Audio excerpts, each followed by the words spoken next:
Mapagpalang araw po sa ating lahat. Ako po si Emmanuel O. Alejandro. Ito po ang aking daily devotion para sa ngayong September 16.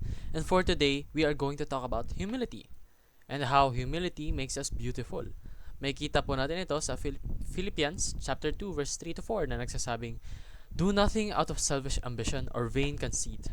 Rather, in humility value others above yourselves, not looking to your own interests, but each of you to the interests of the others." Sa Tagalog, huwag kayong gumawa ng anumang dahil sa pansariling layunin o pagyabang.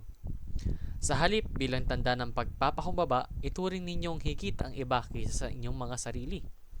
Pagmalasakitan ninyo ang kapakanan ng iba at hindi lamang ang inyong sarili. So, humility. It's knowing that you, as a human, have flaws. You have shortcomings. You are not perfect. So you shouldn't judge other people based on what they do wrong or what they didn't do.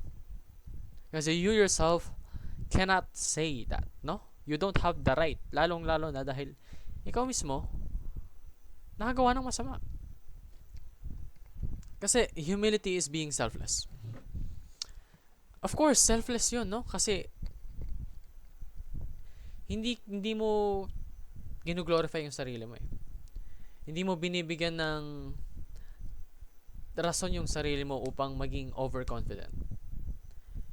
Sometimes, humility is selfless dahil mas pinipili mong unahin yung kahalagahan ng ibang tao.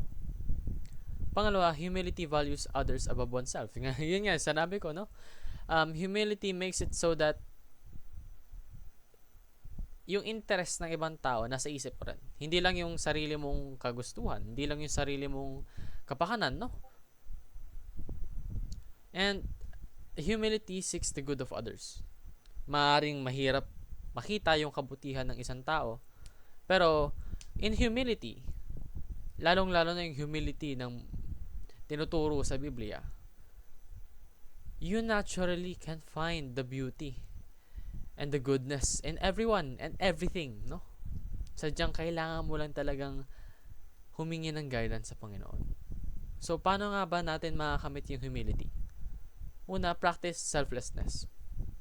Iwasan na po natin yung pagiging makasarili. Yung paggawa lang ng mga bagay na nakakabuti sa atin pero nakakasama sa iba. Bagkus, gumawa po tayo ng bagay na nakakabuti sa iba kahit na maaring makasama sa atin.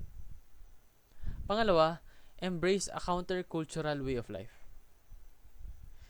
Hindi po yung kultura mo lang yung nasusunod, hindi po yung paniniwala, hindi po yung kasanayan mo lang yung tanging iniisip mo. Dapat po iniisip mo rin yung mga uri ng at pamamaraan ng pamumuhay ng iba. No? You shouldn't only think about yourself. Think about others and those around you, no? And lastly, seek the good of others for Christ's sake. Hindi na po para sa sarili mo. Para na po sa Panginoon, para na kay Jesucristo. Hanapin mo yung kabutihan ng tao. Kasi there is happiness planted within, no? Each and every one of us. Binigayan sa atin ng Panginoon.